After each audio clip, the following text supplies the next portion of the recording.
খুরশিদ আলম আমার থেকে বছর 2-3 সিনিয়র বয়সের দিক দিয়েও এবং মিউজিক ক্যারিয়ারের দিক দিয়ে। তো ওর সঙ্গে আমার একেবারে আমি যখন একেবারে লেখাপড়া শেষ করে যখন ঢাকাতে চাকরি নিয়ে বাংলা একাডেমিতে জয়েন করার পর এলাম, আমার ক্যারিয়ার তখন কেবল শুরু হয়েছে। লাকি এখনদের একটা গান গেয়ে আমার মোটামুটি মানুষ আমাকে চিনেছে। তখন থেকে ওর সঙ্গে আমার বন্ধুত্ব হয়ে গেল।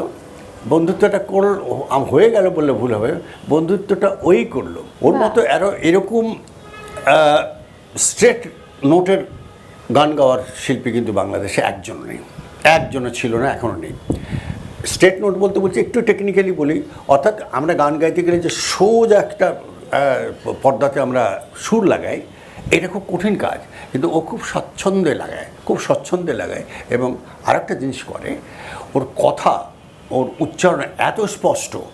এটা আমি একটা সবসময় ওর সম্পর্কে বলতে গেলে আমাদের অভিনেতা ছিলেন আমাদের গোলাম মোস্তফা ভাই, উনি একটা চমৎকার মন্তব্য করেছিলেন যে খুরশিদ আলমের গান যদি তোমাদের আশপাশে কোথাও বাজে, তোমাদের কানে যদি আসে, তাহলে ওর গান শুনতেই হবে, তার উচ্চারণ এত চমৎকার স্পষ্ট। আর খুব হালকা চালের গান চমৎকার গাইতে পারে, চমৎকার নাটকীয়তা যেটা ছায়াছবিতে খুবই দরকার, সেটা খুব চমৎকার আনতে পারে, এটা সবাই বলেছে নিশ্চয়ই।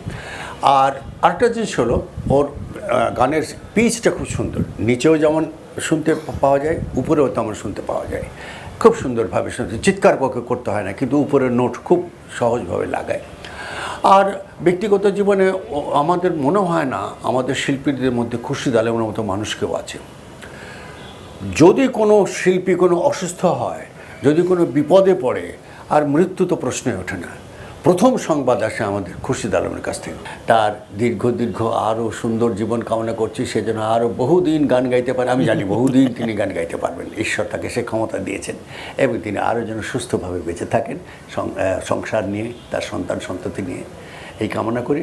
এবং আপনাদের দর্শকের প্রতি আমার একটা আবেদন, খুরশিদ আলমের জন্য আপনারা দোয়া করবেন যেন তিনি আরও বহুদিন গান গাইতে পারেন। অনেক এরা আবেদার রফিক, এরা মানে আমি থাকতাম পুরানো পল্টন লাইনে, আবেদার বাবার বাড়ি ছিল নয়া পল্টন। তো এই বিয়ের আগে, তো তারপর বিয়ে হলো, রফিকের বাড়ি রাজশাহী। তো আমরাও খুব গর্বিত যে ও রাজশাহীর ছেলে, এত সুন্দর গান গায়, বাংলা একাডেমিতে চাকরি করতো। আবেদাও ফ্যামিলি খুব ভালো, আবেদার বড় বোনও গান গায়, ছোটো ভাই সুরকার। তো আমি বলবো যে এই জুটিটা আমাদের এখনও ওরা থাকে সেগুনবাড়িতে, কিন্তু আমাদের সঙ্গে যোগাযোগ আছে, আমাদের এই যোগাযোগ আছে, এবং আমি বিশ্বাস করি যে যতদিন আমরা জীবিত থাকবো একে অন্যের সুখে দুঃখে থাকবো।